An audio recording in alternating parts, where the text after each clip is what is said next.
Ju. Tori arigio. Ძლივს. გამარჯობა, მე გიორგი ნაზღაიძე ვარ და თქვენ სალაშქრო ვიდეო განხილვებს უყურებთ. დღეს ზამთრის კარგი ისეთი ცივი დღე არის, თბილისთან ახლოს ბიჭებთან ერთად გამოვისეირნე და გადავწყვიტე თან ერთი პატარა გასართობი საინტერესო ვიდეო ჩაგვეწერა. საველე დარიგებებში, სამხედრო საველე დარიგებებში და თვითგადარჩენის წიგნებში ნახავთ ცეცხლის ერთ-ერთ სახეობას, რომელსაც ქვია Dakota Fire Hole, ანუ დაკოტას ცეცხლის ორმო. და ეს ცეცხლი იმით არის საინტერესო, რომ მიწაში უნდა გაითხაროს ორი პატარა ორმო, ერთი შედარებით დიდი, მეორე პატარა, ერთი ცეცხლი ენთება, მეორე ჰაერის მიწოდების ფუნქციას ასრულებს და გარკვეული პლუსები და მათ შორის მინუსებიც აქვს ამ ცეცხლის სახეობას. მოდი წინ არ გავუსწროთ მოვლენებს და პროცესში განახებთ რა და როგორ ჭირდება ამ ყველაფერს, რომ ავაშენოთ ეს მოვაწყოთ უпростоრად ესეთი ცეცხლის სახეობა. პირველ რიგში დაგვჭირდება პატარა ბარი. მოვასუფთავებთ ახლა. შეიძლება ვილაპარაკო გიო. კი. წეგან გიო ვისა ჩაარჭო, მიჩაბი რომ თორისავით იყო და ძლივს ამოვწიე. ორჯერ. მოდიმა. ავდივარ. აჰა. ხარ გავთხარო. აჰა. გადავაკეთებ ახლა ამას ბარად. მეც ბარი მაქვს. ახლა უნდა გავთხაროთ პირველი სადღაც 30 სანტიმეტრიანი დიამეტრით ორმო, 30-35 სანტიმეტრის სიღრმით.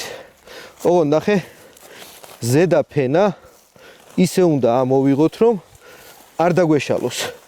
უკან როცა ჩავდებთ, ისევ ესეთი ხელუხლებელი უნდა იყოს. აი, ვმუშაობთ ამ ბარით. ვიყენებთ მამი სხეულის წონას. ხანდახან ვისაც ბარი არ ჭერია, მოდის და აი ესე აკეთებენ ხოლმე და უნდა იმუშაოს სხეულის წონით. ცოტა დარჩა. ერთი დარჩა. ეხლა ნახე. აი ბოდიში გიო. ესე შეუ. რა მაგრათხრი. მიდის პარკები მომიტანე. რა მაგრია. აჰა. ეხლა ეს რაში გვჭირდება? ამ ცეცხლის ერთ-ერთი თავარი პლუსი ის არის, რომ შეგიძლია ისე დაანთო, დამიჭირე და მერე ისე ჩააქრო და წახვიდე, რომ წესით კვალი არ უნდა დაგჭირს. ამიტომ ეხლა ამ ნახე როგორი კოხტა ის გამოგვივიდა. იეი! მოიცადე. მეორე რისთვის გვინდა? მეორე რა? ეს. ეგ დაგჭირდება უკვე შიგნიდან ამოღებული მიწა, რომ დროებით დავყაროთ. კაიგე? აჰა. მე მოგეხმარები. ოპა! ნახე როგორი ნამცხვარივით გამოვიდა. ეხლა მეც უნდა მოგეხმარო. მოდი მომეხმარე. ოპა. აჰა. ეგრე არ გაუშვა ხოლმე, რო გეტყვი, მერე დადე. კაი. გაშალე მეორე. ესე. აი. მე ხო გითხარი 30 სანტიმეტრი უნდა იყოს თქო. ეხლა როგორ გავზომოთ, ნახე. ამ ბარზე მაქვს ნიშნულები დატანილი. 35, ზუსტად 35 გამოგვივიდა. 30-35 უნდა იყოს მშვენიერია. წავიდა? კი. ეხლა წავიდა. მიდი. შენი სიაში დამეხმარე, მე რო გეტყვი ესენი ამოყარე რა. კაი. რაცა ვეტყვი ამოყარო? აჰა. შენ არ ამოყარო. მეც ამოყრი და შენც ამოყარე. ამოყაროთ? მოიცადე. აი. მა, ერთი წუთი. დაყარე მიდი. ოპა. მოდი ამოყაროთ. წავიდა. ოი.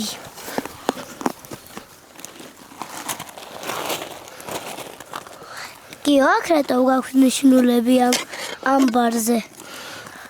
ანუ რამდენი სანტიმეტრზე ჩავიდა, მაგით გავიგებ ზუსტად. მეტრიანი რო არ ვატარო. თუ გინდოდა სახაზავს მოგწევდი. მეც და გიო ერთად გავართ.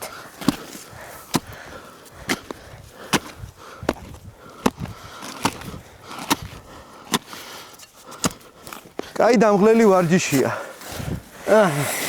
აბა მანახე რამდენ სანტიმეტრზე ვართ. ცოტაც და გვეყოფ ამა. დაიჭირე.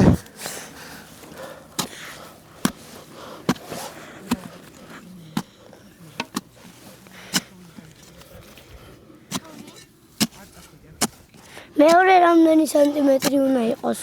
აი ესე უნდა გავთხაროთ ვერე? იგივე სიღრმეზე უნდა ჩავიდეთ. ეგ ბარი გაწია მაერთ წამს.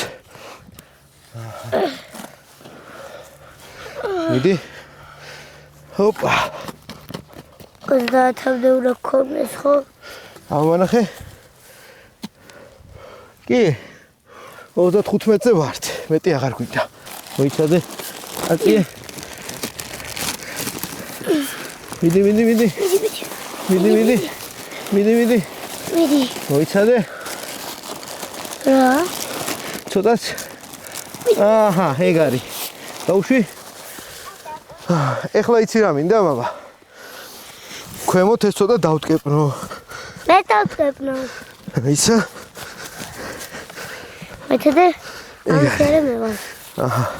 დატკეპნის ეტაპი არც ერთ წიგში დატკეპნა არ წერია, მაგრამ ლამაზად რო იყოს ეგრეა. ამოდი, შენს გინდა რომ დატკეპნო. აჰა. კაია. ოპა. თიკო 35 სანტიმეტრზე ვარ ჩასული, აი. პირველი ორმო გავთხარეთ, მიწა კარგი შეგხვდა. მიწას აქვს მნიშვნელობა. თბილისის გარშემო მაგალითად შეიძლება ერთ ბარის პირზე ვერ ჩახვიდეთ და უკვე კლდე დაგხვდეთ. ამიტომ ეგეც წინასწარ უნდა განსაზღვროთ, ქვიშიანში არ გამოვა, კლდეზე არ გამოვა, რიყეზე არ გამოვა, ანუ უნდა დაგხვდეთ ნიადაგი. დემე გავუშვი. ეხლა უნდა გავუკეთოთ ამას მეორე ორმო, ანუ იმის ფუნქციაა, რომ ჰაერი მიაწოდოს პირდაპირ ნაკვერჩხალს და ამის ხარჯზე დაკოტაში უნდა გქონდეს ძალიან კარგი სიმხურვალე. მეორე ორმო უნდა გავთხაროთ იმ მიმართულებიდან, საიდანაც ქარი უბერავს. თუმცა ეხლა კარგი ამინდი შეგხვდა, საერთოდ არ არის ქარი, ამიტომ ამას მნიშვნელობა არ აქვს, საიდან გაუთხრით. თუმცა საქართველოში როგორც წესი, დასავლეთიდან უბერავს ხოლმე გაბატონებული ქარები არის დასავლეთიდან, დასავლეთი აქეთ არის, შეგვიძლია აი ესე გავუკეთოთ დაახლოებით ნებისმიერი ამ მიმართულებით საჰაერო ორმო. საჰაერო ორმოც უნდა იყოს 25-30 სანტიმეტრით დაშორებული, ანუ სადღაც აი აქ უნდა გავთხაროთ. მე შუაში ესე გვირაბი უნდა გავთხაროთ, ხო? ესეც შევინახოთ.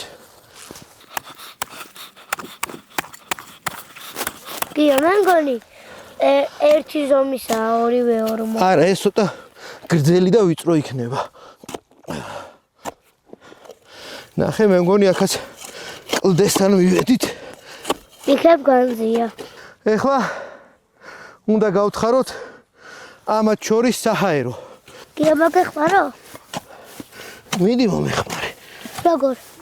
აიგა საქმე როგორ. ასე არა. მე კიდან გავთხარი. გია, ძილს ვაკეთებ? ხო.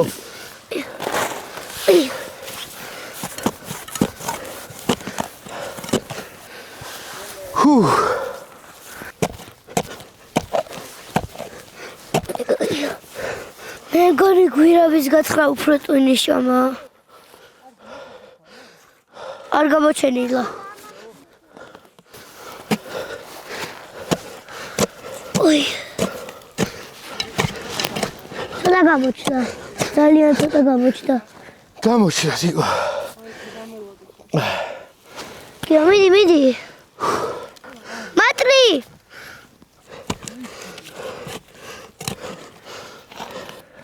აქ რო დადგე, ეხლა ჩავარდება, ხო იცი?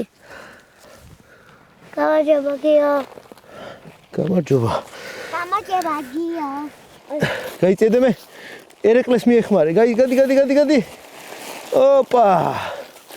ნახევარი საათი დაგჭირდა იმისთვის, რომ გავგეთხარა დაკოტას ცეცხლის ორმო. ეს არის დიდი ორმო, აქედან არის საჰაერო ორმო და მათ შორის არის გაჭრილი გვირაბი. ყველაზე უფრო დამღლელი აღმოჩნდა ამათ შორის დამაკავშირებელი გვირაბის გათხრა. უხეშად რო გითხრათ, სიღრმე უნდა იყოს დაახლოებით 30, 35 სანტიმეტრი. იგივე უნდა იყოს დიამეტრიც. ამათ შორის დაშორება უნდა იყოს 25 სანტიმეტრი, 30, 30-ზე მეტი არ გააკეთოთ, იმიტომ რომ მე გვირაბის დაკავშირება რთულია და აქედან ახლა ჰაერი უნდა ჩამოვიდეს. ეს ჰაერი პირდაპირ ნაკვერცხალს ძირში დაარტყავს და მაგიტომ აქვს დაკოტას მხურვალე ცეცხლი. ოღონდ მიწაში. წავედით ახლა შეშა უნდა მოვაგროვოთ ბიჭებო. მოუძებნოთ შეშა. ხმელი ხეები მოიტანე, ოღონდ რაც ზემოთ არის ისინი.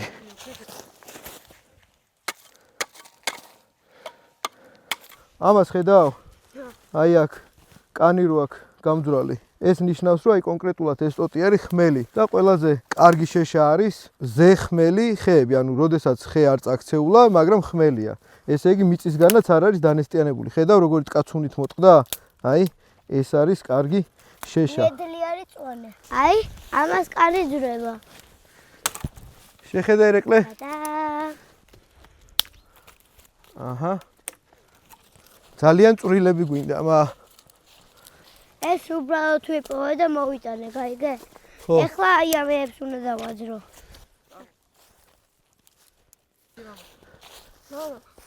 ეს იგდება? კი, დაგჭირდება. ცოტა ნესტიანია, მაგრამ რაღაცას უზავთ,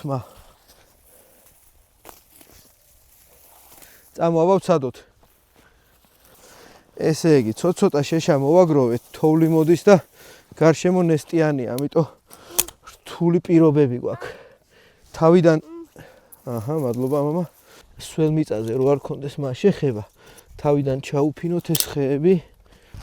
ამ პირობებში ახლა ზამთარში, ამით რომ მიწევდეს ანთება ეს ნაპერწკლებს რო ყრის. ხო? ძალიან გავწვალდებოდი, ამიტომ მართალია ამით ცეცხლის დანთება ნიშნავს, რომ კარგად იცი. მაგრამ ასეთი პირობებისთვის აუცილებლად უნდა გქონდეს ვაზელინის ბამბურთები, კარგად მომზადებული ცეცხლის საკუთნო. გიო, ვაზელინის ბამბურთები რო გაგითავდეს, რას იზავ? მე უფრო გავწვალდებით, მაგრამ დავანთებთ მაინც რა. ეს უნდა გავზიძგნოთ მამა ცოტა ესე. ნახოთ აბა ამ პირობებში ერთი ცალი გვეყოფა თუ არ გვეყოფა. შევხედოთ. აი ესეთი წვრილები არჩიე, ძალიან წვრილები. აი ესე. მოდი აქედან დადექიდემე და თვითონ მე გატეხე და ისე აბა ვნახოთ, ცადოთ მა.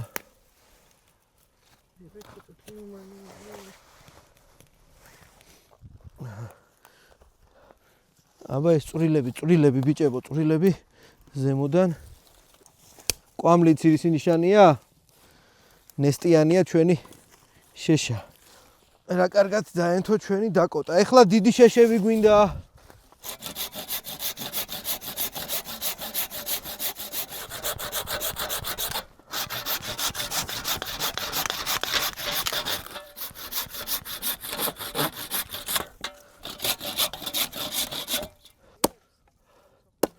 ოპა.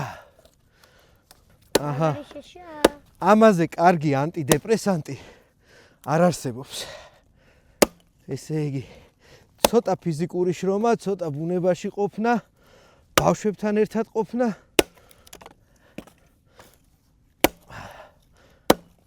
დავაყრევინოთ ბიჭებო ნაკვერცხალი. ძალიან ბევრიც არ ჩავყაროთ, თორე ვეღარ ისუნთქებს მე.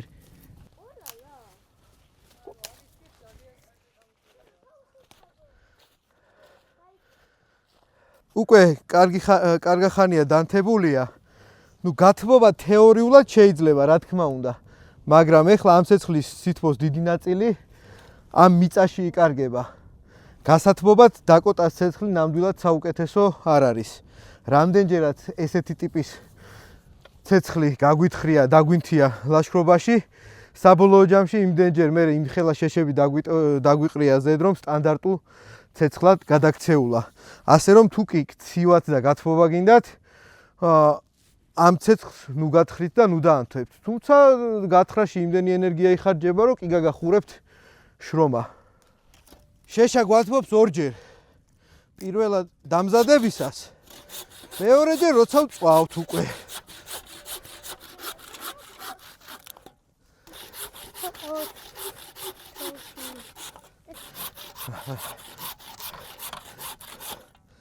სქელები გავხეთქოთ.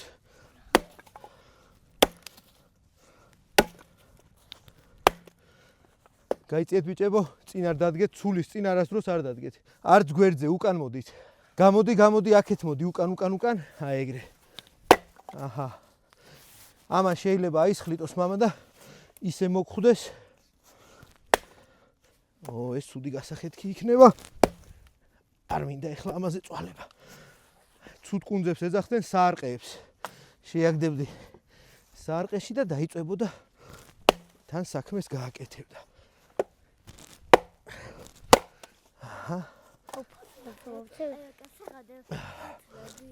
მოდი გავცვალოთ. ალო. ურა კაია.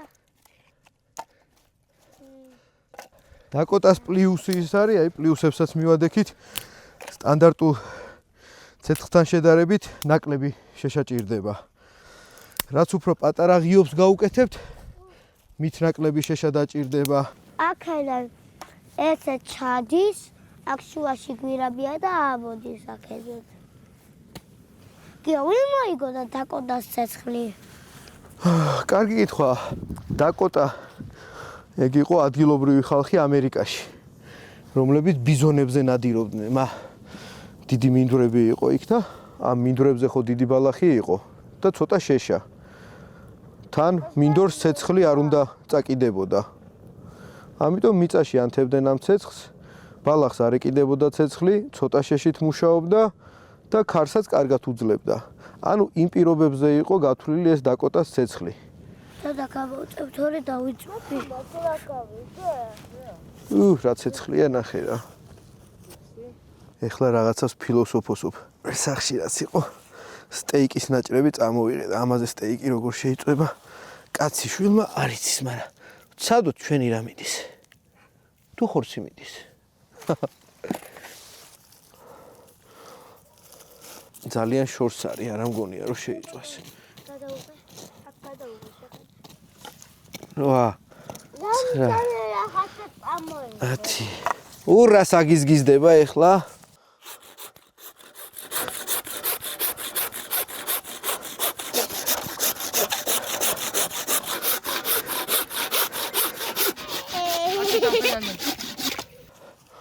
აჰა, მაინც იმდენი შეშა დავაყარე, სტანდარტულ ცეცხლად გადავაქციე. კარგი ამინდი კი დაგვემთხვა ისე ზამთრის. დედა. გამოიცალე ეს რა არის? ციგერი. აი. უხო. გადარჩენილა. ამაზე ამბობდით? მე ჭიაყელაზე მეკონა. უიმე დამწვარია. ნაკვერჩხალი დაიყარა. ამაზე დიდხანს ვეღარ დავილოდებით, ეხლა დაგვიღამდება, ამიტომ ერთი ვცადოთ საჭმის მომზადება რანაირად გამოდის ამაზე. გასათბობად რომ დიდად არ ვარგა, ცხადია. აჰა.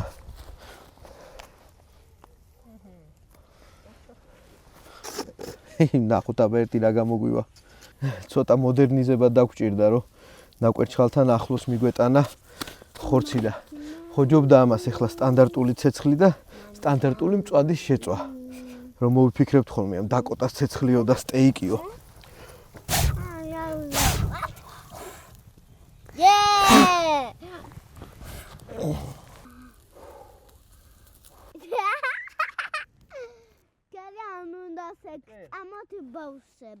შამფური საკმაოდ მოუხერხებელი სატარებელი არის.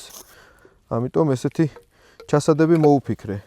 ეს პლასმასი გახლავთ RPG 7-ის გასროლის. ანუ ჯარისკაცები ამას რო ისვრიან, მერე იყრება ხოლმე.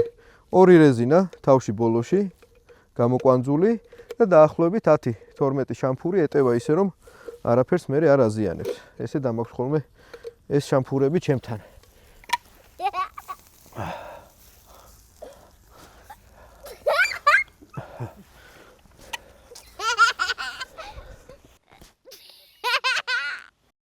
აბა არ ვიცი ჩიკო რა გამოვიდა, მაგრამ ამაზე მეც ვეღარ დავუცდით ამას.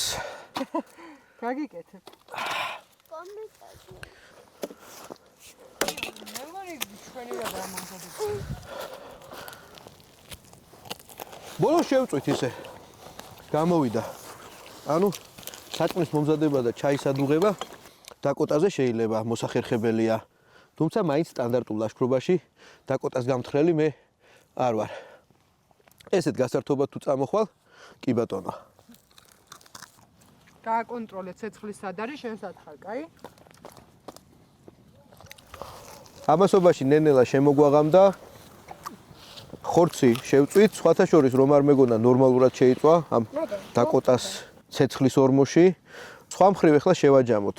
9 საათი დაგვჭირდა გასათხრელად და ეგ კარგი შედეგია, ანუ კარგი მიწა შეგვხვდა, კარგად ვიშრომეთ და სწრაფად გამოგვივიდა, თუმცა 9 საათი წარმოიდგინეთ გასათხრელად დაგვჭირდა, მერე ცეცხლის დასანთებად, დიდი ენერგია წაიღო, სითბოს დიდი ნაწილი მიწაში იკარგება, ამაზე ტანსაცმლის გაშრობა საკმაოდ რთული არის, პლუსები არის ის, რომ ნაკლებად ჩანს, ანუ აქაც მიწაში არის, ქარს უკეთ უძლებს, შეშა შედარებით ნაკლები ჭირდება და უსაფრთხოა, ანუ დაკოტასგან ის რომ ცეცხლი გავრცელდეს და გადაიწვას რაღაც ძალიან ნაკლებ სავარაუდოა თუ ტორფიან ნიადაგში არ გავთხრით მაინც და მაინც.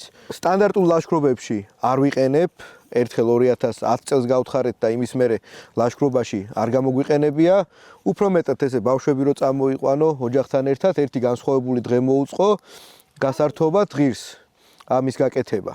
რაც შეეხება ახლა ისეთ სიტუაციას, სადაც შენიღბული უნდა იყოს, სხვა მარ უნდა დაგინახოს და ანუ არ უნდა გამოჩნდეს ცეცხლი, ამ შემთხვევაში წყლის ასადუღებლად და საჭმლის მოსამზადებლად უკვე თანამედროვე საშუალებები არსებობს, ალბათ მასეთ ტაქტიკურ სიტუაციაშიც ნაკლებ პრაქტიკული იქნება ამხელა ენერგია მიახარჯო ამ ცეცხლის ანთებას და ორმოს გათხრას. თქვენ სალაშქრო ვიდეო განხილვებს უყურებდით, ჩვენთვის ყველაზე მნიშვნელოვანია თქვენი ემოციები, თქვენი კომენტარები, გაგვახარებთ თუ ჩვენ არხს გამოიწერთ და დაელოდეთ შემდგომ ეპიზოდებს.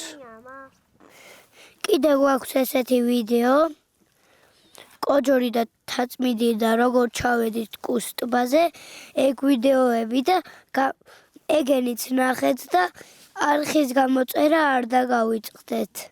ნახვამდის. ნახვამდის. Mamma mia. Na na na na again. Mama. Na na na just. Mamma mia. Na na na na Mama.